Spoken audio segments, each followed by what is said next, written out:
નમસ્કાર વિદ્યાર્થી મિત્રો, આજે આપણે અભ્યાસ કરીશું પેપર નંબર 504 એટલે કે એનાલિટિકલ કેમિસ્ટ્રી. એમાં આપણો ચાલુ યુનિટ 3 એસિડ બેઝ ટાઇટ્રેશન એટલે કે એસિડ બેઝ અનુમાપન. એસિડ બેઝ અનુમાપનમાં અગાઉ આપણે 5 લેક્ચર ભણી ચૂક્યા છીએ અને 5 લેક્ચરમાં આપણે અભ્યાસ કર્યો હતો એસિડ બેઝ અનુમાપનના 5 અલગ અલગ અનુમાપનો.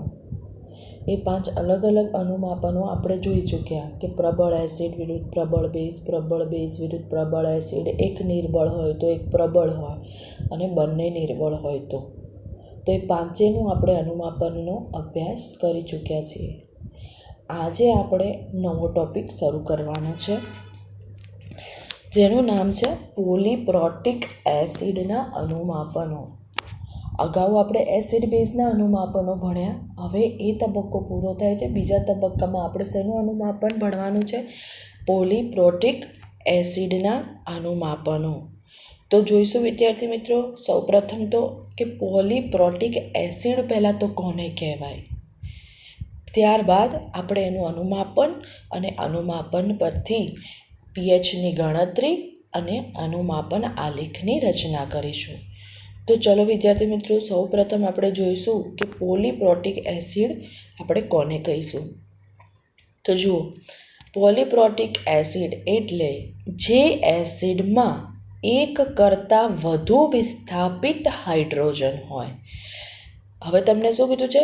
જે એસિડમાં એક કરતાં વધુ એટલે કે એક કરતાં વધારે હાઇડ્રોજનનું વિસ્થાપન થયેલું હોય તો તેને આપણે શું કહીશું? પોલીપ્રોટિક એસિડ. એટલે કે હાઇડ્રોજનનું વિસ્થાપન તબક્કાવાર એટલે કે એક કરતાં વધારે વાર થયેલું હોય તો એને આપણે શું કહીએ? એક કરતાં વધુ એટલે કે પોલીપ્રોટિક એસિડ કહેવામાં આવે છે. હવે આપણે એને ઉદાહરણ દ્વારા સમજીશું. તો જુઓ, આપણે H2CO3 લીધું છે. હવે આપણે જ્યારે H2CO3નું વિસ્થાપન કરશું એટલે શું થશે? H+નું વિસ્થાપન થશે. એટલે H+ વત્તા HCO3-. તો હજી આપણા જોડે એક H+ વિસ્થાપિત થયો પણ બીજો H+ વિસ્થાપિત થવાનો બાકી છે. તો ફરી પાછું શું થશે? જે બચેલો HCO3- છે એમાં રહેલો જે H+ છે એનું બીજા તબક્કામાં વિસ્થાપન થશે. તો જુઓ શું થશે? HCO3- it gives H+ plus CO3-2. તો જો વિદ્યાર્થી મિત્રો શું થયું? એક કરતાં વધુ વિસ્થાપિત હાઇડ્રોજન એટલે કે હાઇડ્રોજનનું વિસ્થાપન એક કરતાં વધારે વખત થાય તો એને આપણે શું કહીશું? પોલીપ્રોટિક એસિડ. હવે જુઓ, H2CO3નું જ્યારે પ્રથમ તબક્કામાં વિસ્થાપન થાય એ વખતે K1નું મૂલ્ય તમને અહીંયા આપી દીધું છે. આપણને કેટલું આપ્યું છે? 4.3 × 10⁻⁻⁷.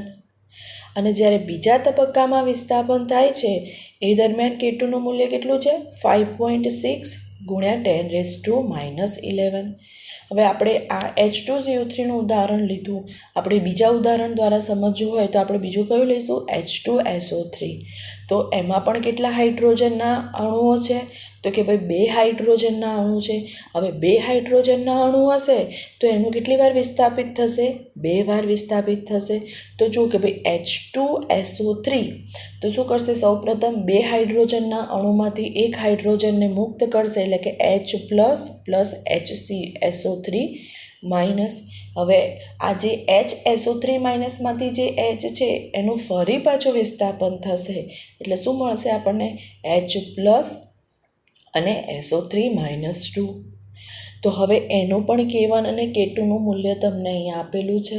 તો કે ભાઈ K1 બરાબર 1.3 × 10⁻² અને K2 બરાબર 6.3 × 10⁻8. તો વિદ્યાર્થી મિત્રો, આ થયું આપણું પોલીપ્રોટિક એસિડ કે પોલીપ્રોટિક એસિડ આપણે કોને કહીશું અને એનું ઉદાહરણ. હવે જોઈશું આગળ. હવે જુઓ, ડાયપ્રોટિક એસિડ આપણે આગળ ઉદાહરણ લીધું હતું H2SO3, તો આપણે H2SO3 ને પણ કયા એસિડ કહી શકીએ? ડાય, કારણ કે હાઇડ્રોજનના કેટલા અણુ છે? 2. હવે જુઓ, ડાયપ્રોટિક એસિડમાં ફરી પાછું આને કયું ઉદાહરણ લીધું છે? H2A નું. હવે શું કીધું છે? H2Aની આપણે શેના જોડે પ્રક્રિયા કરાવવાની છે? તો કે ભાઈ NaOH સાથે પ્રક્રિયા કરાવવામાં આવે તો પ્રક્રિયા જો વિદ્યાર્થી મિત્રો હાઇડ્રોજનના 2 અણુ છે એટલે હાઇડ્રોજનનું 2 વાર વિસ્થાપન થશે, તો અહીંયા પ્રક્રિયા કેટલા તબક્કામાં થશે? 2 તબક્કામાં જશે.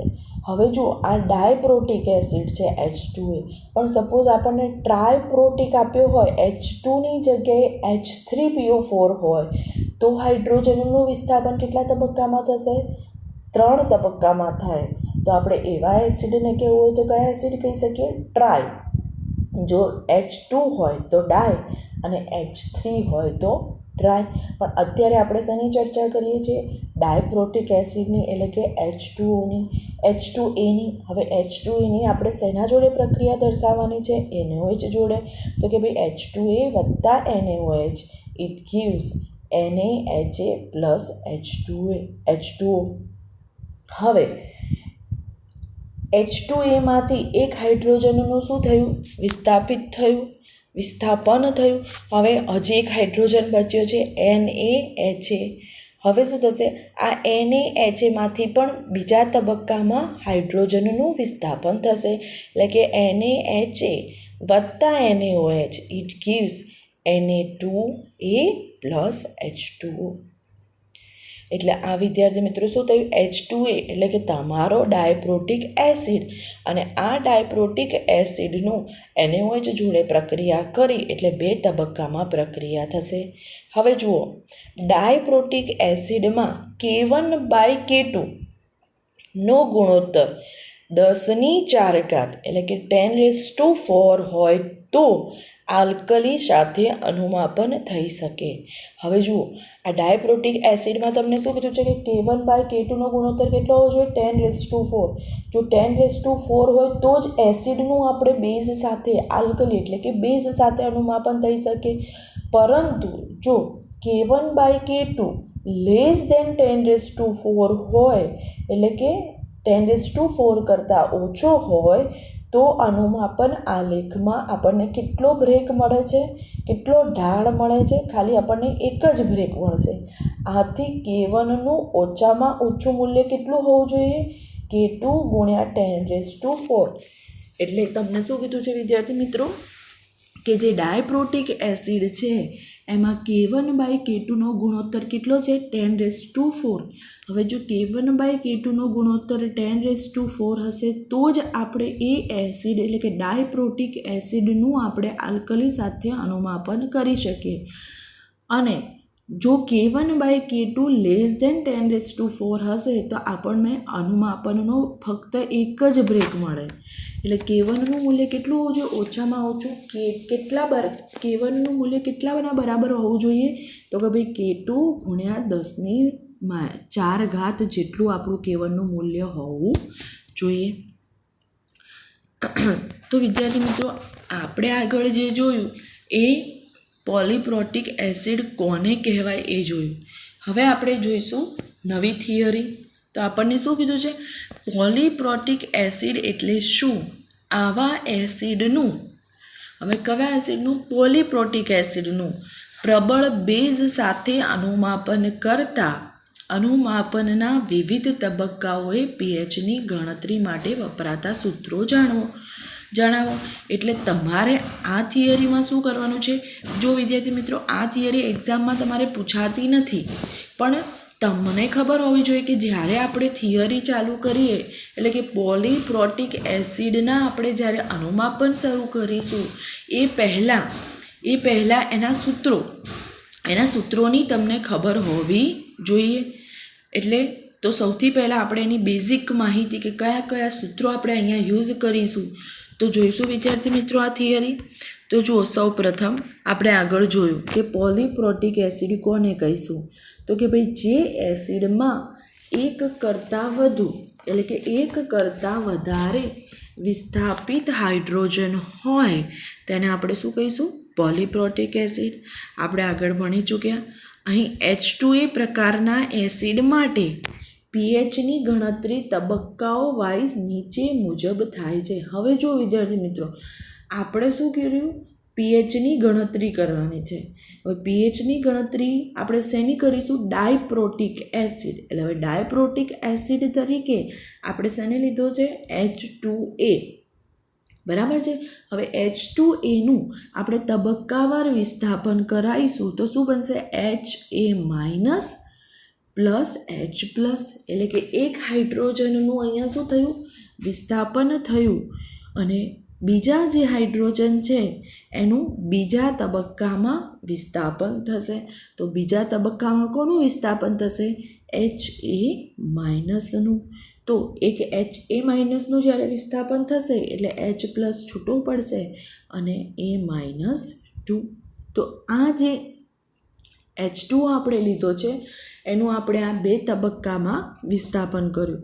જો H3AO હોત તો એનું 3 તબક્કામાં વિસ્થાપન થાત, કારણ કે H પ્લસ એ 3 તબક્કામાં વિસ્થાપિત થતો આપણને જોવા મળત.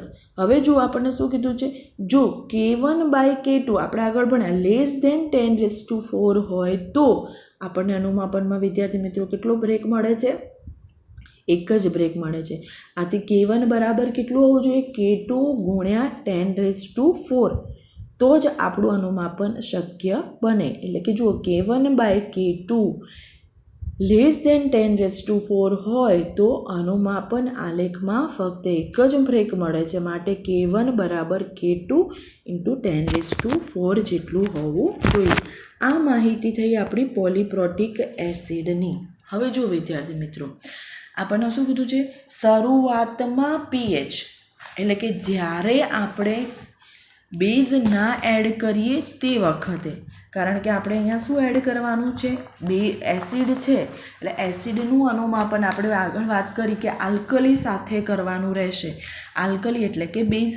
હવે જો શરૂઆતમાં આપણે જ્યારે બેઝને એડ કરતા નથી એ વખતે આપણું દ્રાવણ કેવું હશે, એ વખતે આપણું દ્રાવણ વિદ્યાર્થી મિત્રો એસિડિક હશે. હવે જો દ્રાવણ એસિડિક હોય તો નીચે શેની માત્રા વધારે હશે, એસિડની માત્રા વધારે હશે. હવે જો એસિડની માત્રા વધારે હોય તો આપણું સૂત્ર શું થશે, pH બરાબર -log H પ્લસ. એટલે કે H પ્લસના ઋણ લઘુગણાંકને આપણે શું કહીશું, pH. તો એનું સૂત્ર શું થશે, pH બરાબર -log H પ્લસ. અથવા તો આપણને કે એનું મૂલ્ય આપી દીધું હોય અને H2Aની સાંદ્રતા આપી દીધેલી હોય તો આપણે ડાયરેક્ટ શરૂઆતમાં પીએચ આપણે જ્યારે શોધવી હોય તો એ વખતનું આપણું સૂત્ર શું થશે, H પ્લસ બરાબર √ એટલે કે વર્ગમૂળમાં આપણું કે એનું મૂલ્ય ગુણ્યા કોન્સન્ટ્રેશન ઓફ H2A એટલે કે H2Aની સાંદ્રતા. તો વિદ્યાર્થી મિત્રો આ આપણું પોલીપ્રોટિક એસિડનું શરૂઆતનું પીએચ થઈ કે જ્યારે આપણે એની અંદર આલ્કલી એટલે કે બેઝ, પ્રબળ બેઝ ઉમેરતા નથી એ વખતનું. જો વિદ્યાર્થી મિત્રો પોલીપ્રોટિક એસિડનું આપણે અનુમાપન પાછું પ્રબળ બેઝ સાથે કરવાનું છે અને આપણે જ્યારે આગળ થિયરી જોઈશું તો આપણે એસિડ એટલે કે પોલીપ્રોટિક એસિડનું આપણે પ્રબળ બેઝ એટલે કે NaOH સાથે અનુમાપન જોઈશું. તો આ થયું આપણું પહેલું સૂત્ર. સેમ આવું સૂત્ર આપણે શેનું હતું, પ્રબળ એસિડ વિરુદ્ધ પ્રબળ બેઝનું. એમાં પણ આપણું સૂત્ર શું થતું હતું, pH બરાબર -log H પ્લસ. હવે બીજું તમને શું કીધું છે, પ્રથમ અર્ધ સમતુલ્ય બિંદુએ pH. અર્ધ સમતુલ્ય એટલે કે અડધા સમતુલ્ય બિંદુએ, પૂરેપૂરા સમતુલ્ય બિંદુએ નહીં.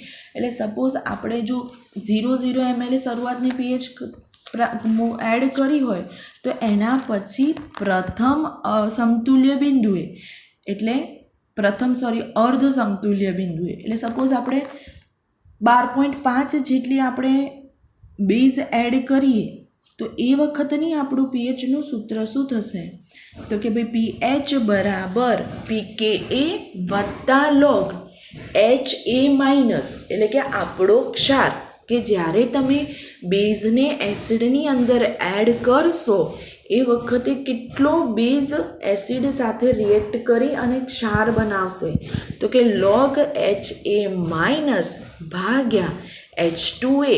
H2A એટલે કે આપણો જેટલો એસિડ બચેલો હશે એ, એટલે કે દ્રાવણમાં આપણો જેટલો એસિડ બચેલો હશે એને આપણે શું કહીશું?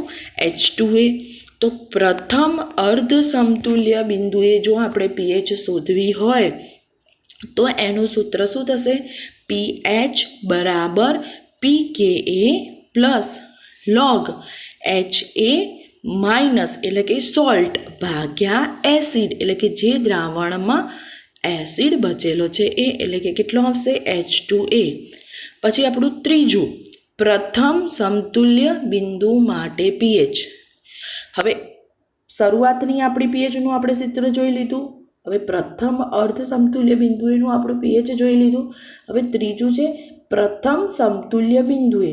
હવે જુઓ, જનરલી આપણને આગળ આપણે જે અનુમાપન જોયા એમાં આપણને એક જ સમતુલ્ય બિંદુ મળતું હતું કે આપણે જ્યારે 100 HCl હોય કે NaOH હોય એને 100 ઉપર જો NaOH હોય તો નીચે HCl હોય, તો 100 NaOHનું જ્યારે આપણે 100 HClમાં એડ કરીએ છીએ એ વખતે આપણને શું મળતું હતું? સમતુલ્ય બિંદુ. પણ અહીંયા તમને 2 વખત હાઇડ્રોજનનું વિસ્થાપન થાય છે એટલે તમને સમતુલ્ય બિંદુ વિદ્યાર્થી મિત્રો કેટલા મળશે? 2 મળશે. એટલે અહીંયા આપણી ગણતરી અલગ પ્રકારની થશે. એટલે કે પ્રથમ સમતુલ્ય બિંદુ માટે pH, તો pH બરાબર કેટલા થશે? 1/2 pKa પ્લસ pK2. એટલે જો પ્રથમ સમતુલ્ય બિંદુ હોય તો એ વખતની આપણી pH કેટલી થશે? 1/2 Ka મૂલ્ય પરથી આપણે pKની વેલ્યુ શોધી શકીએ વિદ્યાર્થી મિત્રો કે Ka બરાબર આપણું સૂત્ર શું થાય? Minus log Ka. અને માઇનસ log Ka પરથી તમને શું મળશે? pKની વેલ્યુ એટલે કે pKa વત્તા pK2. તો વિદ્યાર્થી મિત્રો જુઓ, આ આપણા 3 સૂત્રો છે. ટોટલ આપણે 5 સૂત્રોનો અભ્યાસ કરવાનો છે અને એ 5 સૂત્રો પરથી આપણે આગળની થિયરી જોઈશું કે શરૂઆતની pH એટલે કે pH બરાબર માઇનસ log H પ્લસ. જો H પ્લસમાં તમને Kaનું અને કોન્સન્ટ્રેશન ઓફ H2 આપી દીધું હોય તો સૂત્ર શું આવશે? H પ્લસ બરાબર વર્ગમૂળમાં Ka ગુણ્યા કોન્સન્ટ્રેશન ઓફ H2O. હવે પ્રથમ અર્ધ સમતુલ્ય બિંદુ, કારણ કે 2 તબક્કામાં હાઇડ્રોજનનું વિસ્થાપન થાય છે એટલે આપણને 2 સમતુલ્ય બિંદુ મળશે. પહેલાં પ્રથમ અર્ધ સમતુલ્ય બિંદુ, તો પ્રથમ અર્ધ સમતુલ્ય બિંદુએ આપણું સૂત્ર શું થયું? pH બરાબર pKa plus log HA minus H2A. એના પછી પ્રથમ સમતુલ્ય બિંદુ એટલે કે pH બરાબર 1/2 pKa વત્તા pK2. હવે આ થયા આપણા 3 સૂત્રો. હવે આગળ જોઈશું કે દ્વિતીય અર્ધ સમતુલ્ય બિંદુએ pH. હવે દ્વિતીય અર્ધ સમતુલ્ય બિંદુ એટલે કે બીજું અડધું સમતુલ્ય બિંદુ. તો હવે ફરી પાછું શું કરીશું? આપણે જે ઉપર હશે બેઝ એ ફરી પાછું આપણે એની અંદર નાખીશું. તો સૂત્ર શું થશે આપણું? pH બરાબર pKa2 plus log A minus 2 upon HA minus. હવે શું થશે? A માઇનસ 2 એટલે કે જેટલો ક્ષાર જેટલું રિએક્શન પામશે એ આપણો અહીંયા શું થશે? ક્ષાર એટલે કે A માઇનસ 2 ભાગ્યા આપણો બચેલો એસિડ. તો દ્રાવણમાં આપણો જે બચેલો એસિડ હોય કેટલો હશે? એને આપણે શું કહીશું? HA minus. તો આ જે સૂત્ર રહ્યું એ આપણને કયું મળશે? દ્વિતીય અર્ધ સમતુલ્ય બિંદુએ pH. તો આ થયું આપણું ચોથું સૂત્ર. હવે આપણું 5મું સૂત્ર શું છે? દ્વિતીય સમતુલ્ય બિંદુએ. જો વિદ્યાર્થી મિત્રો આપણું જે છે એ કયું છે? ડાયપ્રોટિક એસિડ. હવે ડાયપ્રોટિક એટલે કે જો 2 હોય તો આપણને કેટલા સમતુલ્ય બિંદુ મળશે?